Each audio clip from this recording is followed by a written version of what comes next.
বাড়িতে চা করার সময় গ্যাস সিলিন্ডার থেকে ভয়াবহ অগ্নিকাণ্ডের ঘটনা ঘটল রবিবার সন্ধ্যায় খাতড়া শহরের জীবনপুরের ঘটনা। স্থানীয় সূত্রে খবর, খাতড়ার জীবনপুরের বাসিন্দা পেশায় টোটো চালক কৃষ্ণ প্রামাণিক বাড়িতে স্ত্রী ও এক মেয়েকে নিয়ে থাকতেন। এদিন সন্ধ্যে 6:30 নাগাদ বাড়িতে গ্যাস চা করার সময় তা থেকে আগুনে ছড়িয়ে পড়ে। এই ঘটনায় হতাহতের কোনো খবর নেই, তবে বাড়ির সমস্ত আসবাবপত্র পুড়ে গেছে বলেই জানা গিয়েছে। পরে খবর পেয়ে ঘটনাস্থলে পৌঁছায় খাতড়া থানার পুলিশ ও দমকলের একটি ইঞ্জিন। দমকল কর্মীরা প্রায় 1 ঘন্টা চেষ্টায় আগুন নিয়ন্ত্রণে আনে। ক্ষতিগ্রস্ত পরিবারের সদস্যরা এখনো ক্ষয়ক্ষতির হিসেব করে উঠতে পারেনি বলে জানিয়েছেন। অন্যদিকে পুলিশ ও দমকলের তরফে আলাদাভাবে ঘটনা তদন্ত শুরু হয়েছে বলে জানানো হয়েছে। Bureau report, BCN Bangla. মানে কি হয়েছিল ঘটনাটা? চা করছিলাম আর মা আটা মারতে গেছিল, তারপর আমি চা করছিলাম, হঠাৎ গ্যাসটা জ্বলে গেছে। তখন আমরা ছুটে বাইরে দিয়ে যাই, সব কাকু ওদের সবাইকে ডাকলাম।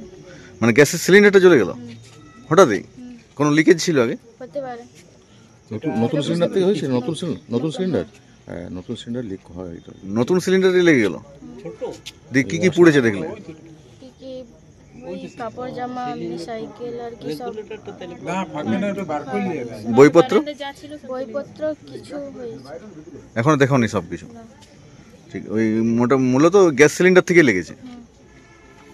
হঠাৎ ওরা গ্যাস সিলিন্ডারে কাজ করছিল, তা করতে করতে গ্যাসে আগুন ধরে যায়।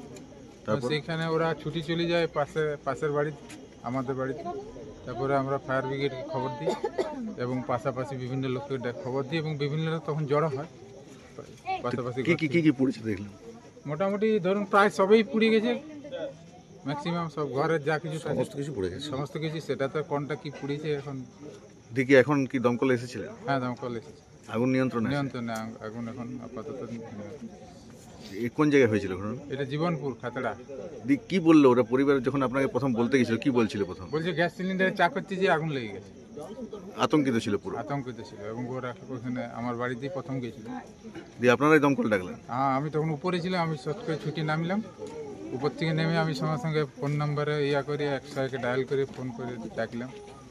আপনার নাম? আমার কাছ থেকে জানতে চাইলো কোন জায়গাটা, সেই জায়গাটা আমি ডিটেলস বললাম। তারপরে আইলো, তারপরে আমি স্থানীয় আমার এলাকার মেম্বারকে ফোন করলাম, এখানে যে উপপ্রধান। আপনার নাম? আমার নাম ডক্টর DK পাত্র। আপনার বাড়ি এখানে যে এই পাড়ায়।